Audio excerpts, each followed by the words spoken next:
The ultimate theater of any traumatic event is the space where the event occurs, the boundaries that separate the known from the unknowable. When considering the environment of the Ramsey residence, we are examining more than square footage and structural layout. We are exploring a stage where the tension between a fiercely protected private life and sudden brutal public chaos was dramatically realized. The house itself became a silent, four-story witness, simultaneously a sanctuary and tragically a containment field for disaster. Theme 1: The paradox of knowing everything and nothing. So, when we're thinking about the intruder theory, we have to confront this really fundamental logical problem that keeps surfacing throughout the entire investigation.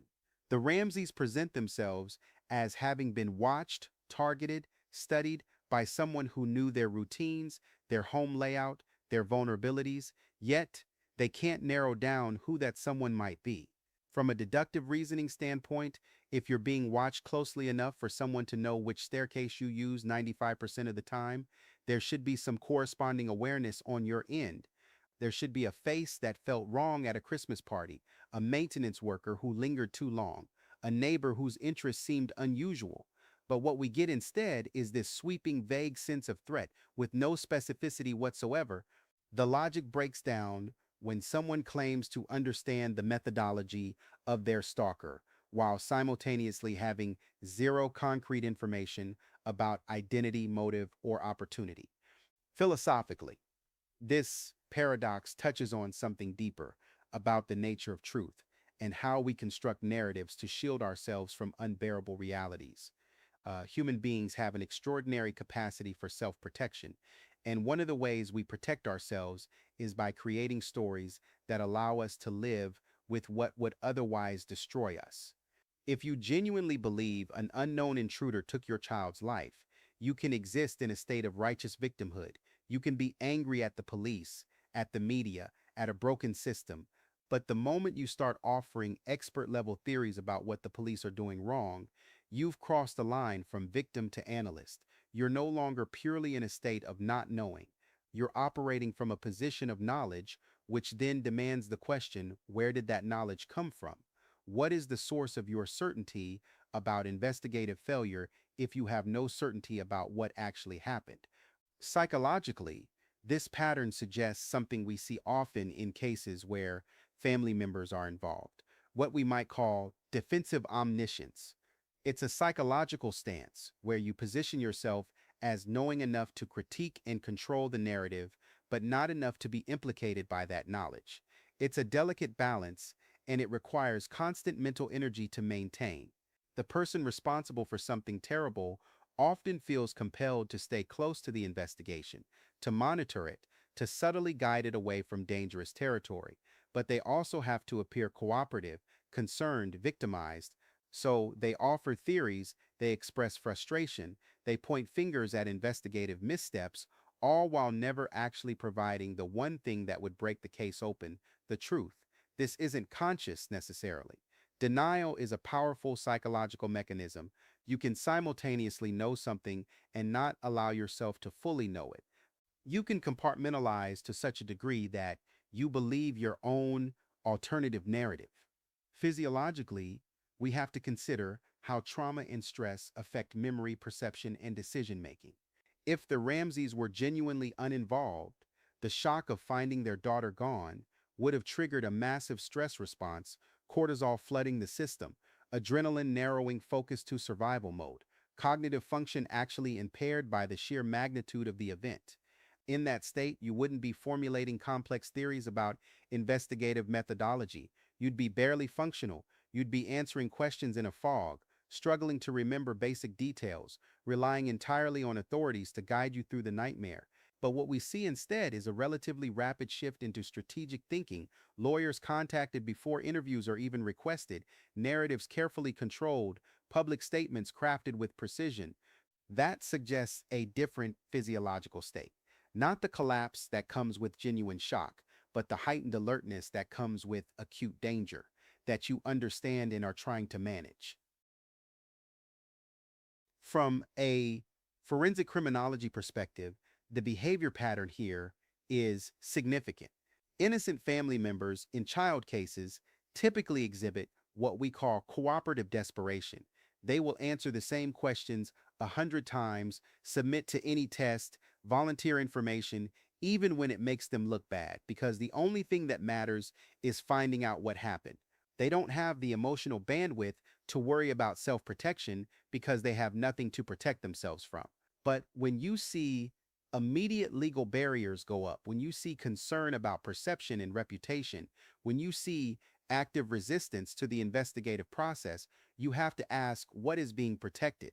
And more importantly, when did the need for that protection become apparent? Because if you're securing legal counsel before you've even been asked a single question, that suggests foreknowledge that questions are going to be a problem. That's not the behavior of someone who expects the investigation to quickly clear them and move on to finding the real perpetrator. Anthropologically, we have to understand the cultural context of the Ramsey family's social position. This was a wealthy, prominent family in Boulder. John was a successful businessman. Patsy was a former beauty queen. They moved in circles where appearance and reputation carried enormous weight. In that cultural framework, the idea of being suspected, of being publicly scrutinized, of having your private life exposed is almost as threatening as the crime itself. The anthropological lens helps us understand why the immediate response might have been to protect the family's image, to control the narrative, to ensure that whatever happened, the Ramsey name wouldn't be destroyed in the process. But here's where it gets complicated. That cultural instinct to protect reputation is exactly what guilty parties rely on to explain defensive behavior. It provides cover. It creates plausible deniability. So we're left asking, is this reputation management from innocent people who understand their social vulnerability? Or is it reputation management from guilty people who understand their legal vulnerability? When we examine this through the lens of criminal mindset, the psychology of someone who has done something terrible and must now navigate the aftermath, we see familiar patterns. The person responsible for a crime, especially one committed inside their own home against their own family member, faces an impossible psychological burden. They must grieve publicly while managing privately. They must appear to want answers while ensuring certain answers never surface. They must engage with investigators while keeping them at arm's length. And critically, they must explain why they're not more helpful, why they're not more cooperative, why they seem to know so much about what went wrong with the investigation, but so little about what happened that night. The solution to this impossible position is often to position yourself as a victim of the investigation itself, to make the story about police incompetence, media persecution, a rush to judgment. That way, every defensive action, every refusal to cooperate, every inconsistency in your narrative gets reframed as evidence of how badly you've been treated rather than evidence of guilt. It's a psychological survival mechanism, but it's also a tactical one. Let's shift to another angle within this same theme. If we're truly meant to believe that an intruder studied this family so carefully, that he knew their routines, their home layout, the exact staircase Patsy would descend in the morning, then we're talking about someone with extraordinary access and observation capability.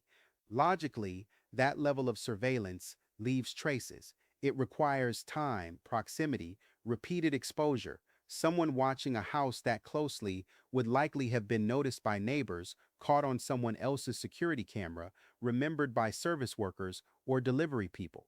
The fact that no such evidence emerged, that no witness ever came forward saying they saw someone suspicious repeatedly observing the Ramsey home, is itself telling. Either this person was so sophisticated in their surveillance techniques that they left absolutely no trace, which contradicts the somewhat chaotic, improvised nature of the crime scene itself, or the surveillance narrative is a retroactive construction, a way to explain how an outsider could have known so much without actually having to identify who that outsider was. Theme 2, the architecture of opportunity and the timeline that doesn't fit. Now let's think about what the physical space of that house actually tells us about opportunity and awareness. The Ramseys lived in a sprawling four-story home with a basement, a house so large that sounds from one floor wouldn't carry to another, where entire sections could be occupied without other family members knowing. From a logical standpoint, this layout creates what investigators call zones of opportunity, spaces where actions can occur without detection. But opportunity cuts both ways. If the house was large enough for an intruder to operate without waking the family, it was also large enough for a family member to operate without waking other family members. The very feature that makes the intruder theory physically possible also makes the family involvement theory physically possible. So the architecture itself doesn't point us toward innocence or guilt. It simply tells us that something terrible could have happened in that basement while people slept upstairs, regardless of who was responsible. Philosophically, there's something deeply unsettling about a home that large, that compartmentalized. It speaks to a certain kind of isolation, even within family life. The idea that you can live under the same roof with people and still be fundamentally separated from them, still be unknowable to them. This wasn't a small house where everyone was in each other's constant awareness. This was a house where privacy was built into the structure, where you could retreat to your own wing, your own floor, your own reality. And that architectural privacy creates a philosophical question. How well can we ever really know what happens in the private spaces of someone else's life? The home is supposed to be this sanctuary, this place of complete transparency and trust within the family unit. But the Ramsey house, with its many levels and hidden corners, challenges that assumption. It suggests that even within a family, there are spaces, both physical and psychological, that remain hidden, that resist illumination. Psychologically, the layout of the house is crucial to understanding how different scenarios could have unfolded without detection. Patsy mentioned in her interview that she wouldn't hear JonBenet's bathroom from the master bedroom, though she might hear Burke's because it was closer. This kind of selective auditory awareness is consistent with how parents adapt to the specific acoustic signature of their home. You learn what sounds are normal, what sounds require attention, what sounds don't reach you at all. But this also means that someone who knew those patterns, who understood what could and couldn't be heard from different locations, would know how to operate within the zones of silence. Whether that someone was an intruder who had studied the house or a family member who lived in it, the psychological principle is the same.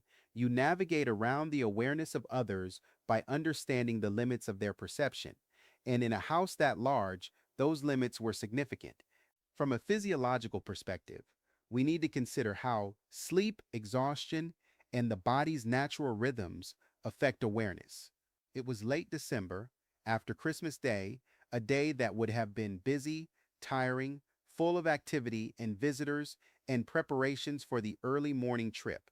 John mentioned needing to sleep because he was piloting the plane. Patsy had been wrapping presents, managing the household, likely running on fumes by the time they went to bed. Burke was a child, and children sleep heavily, especially when exhausted. This physiological state of deep sleep of bodies depleted by the demands of the day creates a window where awareness drops to its lowest point. Someone moving through the house during those deepest hours of sleep would have maximum opportunity with minimum risk of detection. But again, this could apply to anyone, an intruder taking advantage of that window, or someone already in the house who understood when everyone else would be most deeply unconscious. Forensically, the question of timeline becomes critical when we consider Patsy's activities that day. She was wrapping presents in the basement while the children played upstairs. This establishes a pattern. Patsy in one location, children in another, with periodic check-ins rather than constant supervision.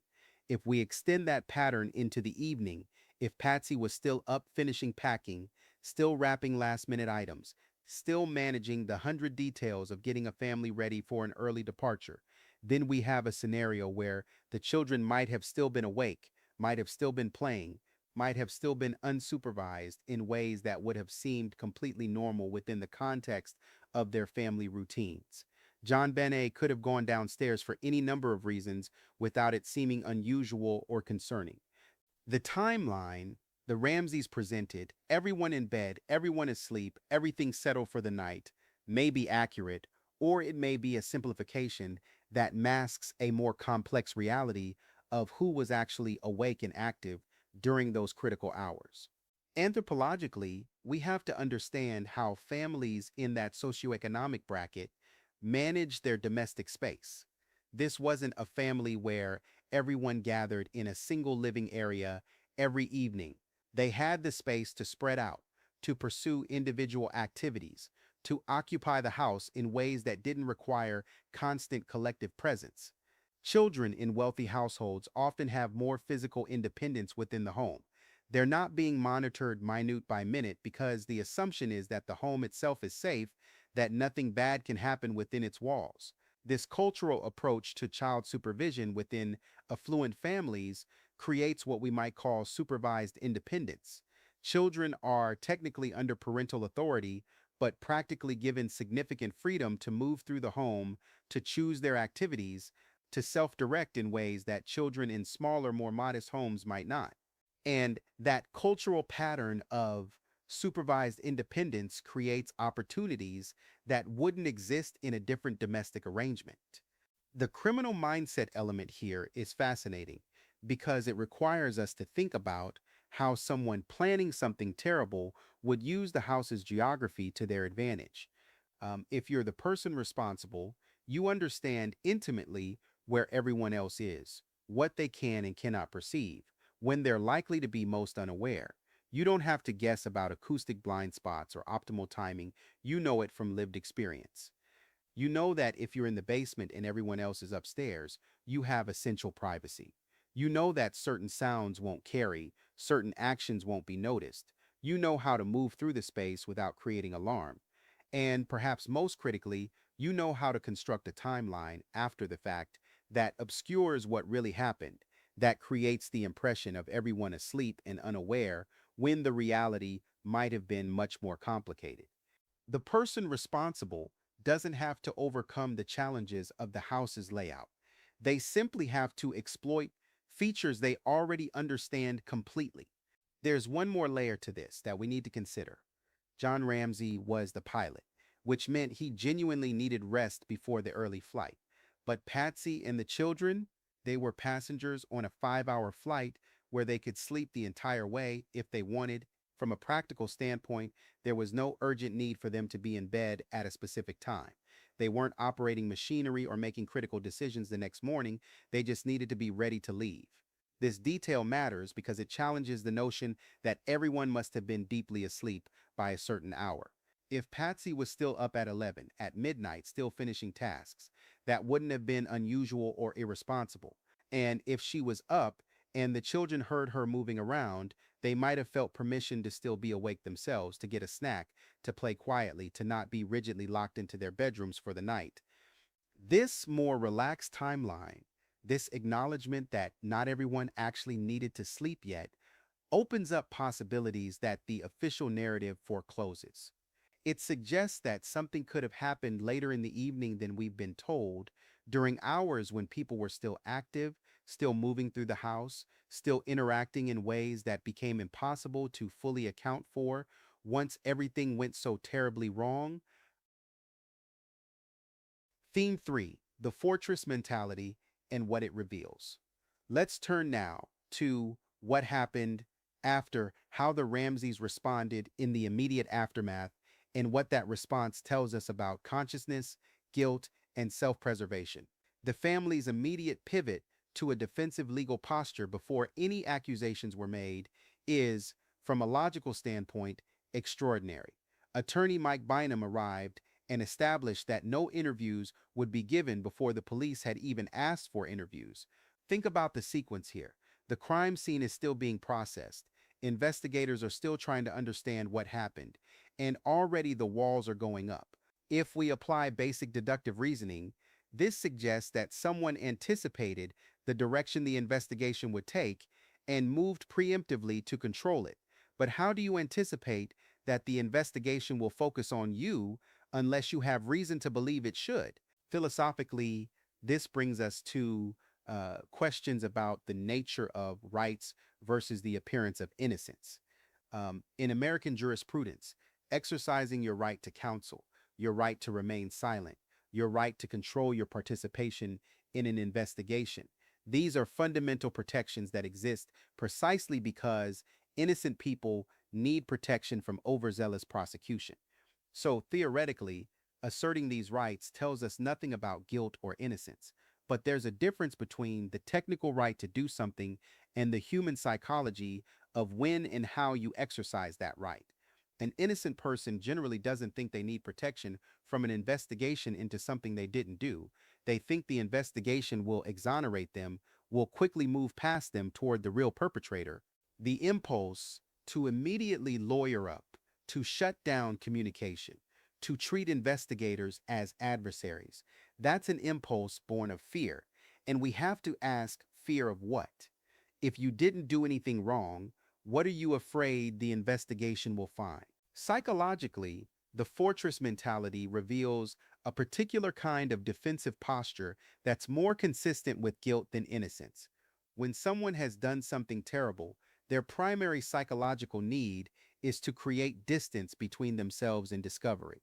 They need to control what information gets out, when it gets out, how it gets interpreted. They need to ensure that investigators don't have the freedom to probe in directions that might expose the truth. This isn't necessarily conscious or calculated. In fact, it's often driven by panic, by a desperate instinct for self-preservation that overrides rational thought. But the result is the same, a pattern of behavior that prioritizes protection over cooperation, that treats the investigation as a threat rather than as a path to justice. And we see that pattern clearly in how the Ramseys manage their interaction with authorities from the very first hours. Physiologically, we need to think about what the body knows that the mind might be trying to suppress. When someone experiences genuine shock, when they truly have no understanding of how something terrible happened, the body responds with a kind of collapse. You see disorientation. You see an inability to make decisions. You see people who need to be guided through each step because their cognitive function is overwhelmed by grief and horror. But when someone knows, even if they're not consciously admitting they know, the body responds differently. There's a heightened alertness, a fight or flight response that manifests as strategic thinking and protective action. The rapidity with which the Ramseys organize their legal defense suggests bodies and minds that were operating in acute stress response mode, but not the stress of incomprehension. Rather, the stress of knowing that a crisis must be managed, that certain information must be protected, that the next hours and days will determine everything about how this story unfolds. From a forensic criminology standpoint, the immediate involvement of attorneys isn't just about exercising rights, it's about controlling the flow of information during the most critical phase of an investigation. The first 48 hours in any case are essential because that's when memories are freshest, when spontaneous statements are most likely to reveal truth, when investigators can gather information before witnesses have time to align their stories. By shutting down access during this critical window, the Ramseys ensured that investigators would never get their unfiltered, immediate responses to questions. Every subsequent statement would be carefully considered, legally vetted, strategically framed. This is significant because guilty parties understand instinctively that the biggest danger comes from saying too much too soon, from making statements in the moment that later turn out to contradict evidence. By creating a legal buffer immediately, they bought themselves time to think, time to process, time to construct a narrative that could withstand scrutiny. Anthropologically, we have to consider class and social power in how this played out. The Ramseys had the resources to hire top legal representation immediately. They had the social capital to mobilize that representation before the police could even begin a formal interrogation process. Not every family has that capability, and it's worth acknowledging that their ability to erect these legal barriers was directly related to their wealth and social position. But anthropologically, we also see something else. In their social class, reputation is everything. The fear isn't just legal jeopardy, it's social annihilation. Being publicly suspected of something this terrible in the social circles they inhabited would be devastating even if they were never charged. So there's a cultural logic to the defensive posture that exists independent of actual guilt. The question is whether we're seeing reputation management by innocent people who understand their social vulnerability, or reputation management by guilty people who understand that maintaining their social position is essential to avoiding accountability.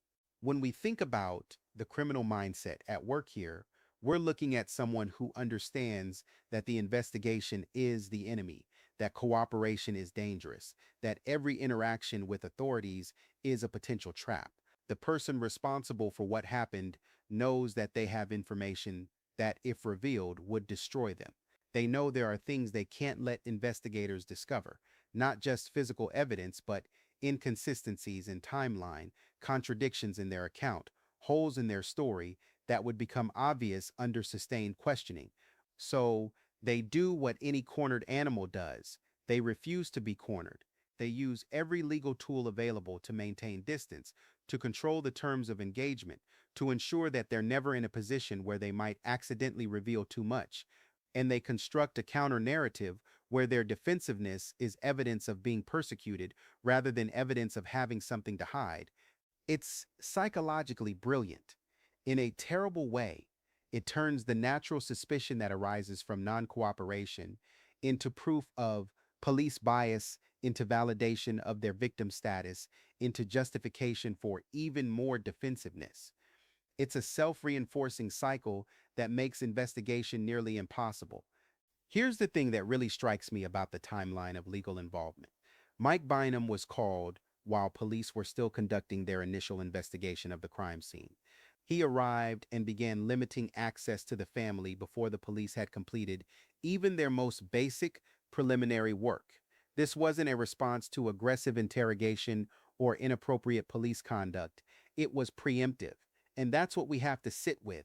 What kind of innocent person's first instinct, while their child's body is still in their home, while police are still trying to understand what happened, is to ensure that they won't have to answer questions.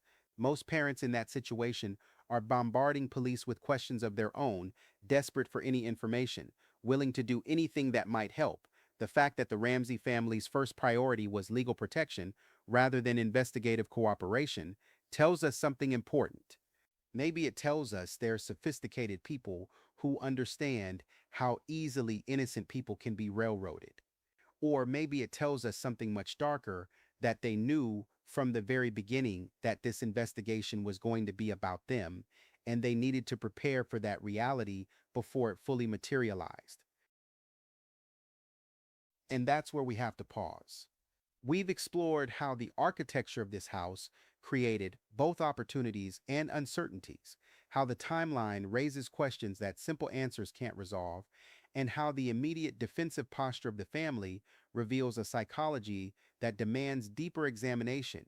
Next time, we'll move deeper into the interior spaces of the house, into those zones of secrecy and silence where what couldn't be seen or heard became just as important as what was. Until then, keep questioning what you think you know about this case, because every answer seems to generate three more questions.